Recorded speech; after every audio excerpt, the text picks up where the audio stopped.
Benim de taşraktan sonra ne ehli olya hili yerde havalar sizler için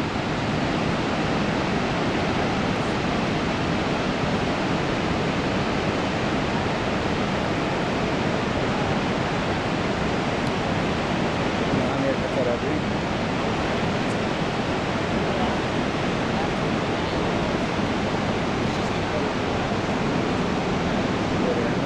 demem şikayetler değil mi? Oraya da var yani. Şikayetlerden su gelip duran yerler olmalı. Benim değerim suyu yukarıda olmalı. Yani genç millet suyuna kan su kadar çıktı. Ama belli var ya, kertikli.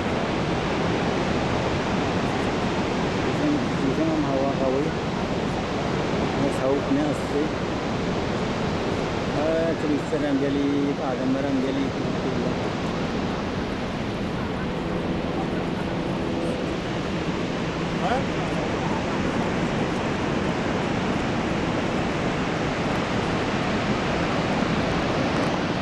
Evet, bu şey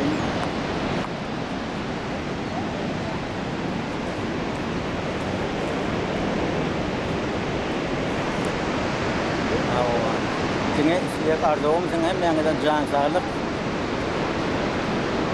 avadarlık yurda başına dik olsun. Yaşlılarımız uzak yaşasın, yaşlarımızdan hatem şun yalık. O giderlerim tamamen Urtlarını ve olacaklarını bizden toy haberini isteyli. İlunimizden, Türkmen ilimizden, Doğan kardeşlerimizden, Oğuzlarımızdan yine sağlam açık haberler geliyor. Ata vatandan, ilgundan, Doğan kardeşlerden, Türkmen sehramdan, Afganistan Türkmen doğullarının arasından ne açacakta yaşayış durmuş şun yalık. Yaşayış durmuşu borçunu oraya kabul etmeli oluyor. Bizim elimizden gelen rahat yok. Hiç yana rahat şu an. Başa gelen göz görür diyor. Yurduna da abadan mı olsun, azuda yaşam, üstü yaşam. Yine yaşın yetti, yaşı arzuda olaydı. Öyle hazırcı hoş.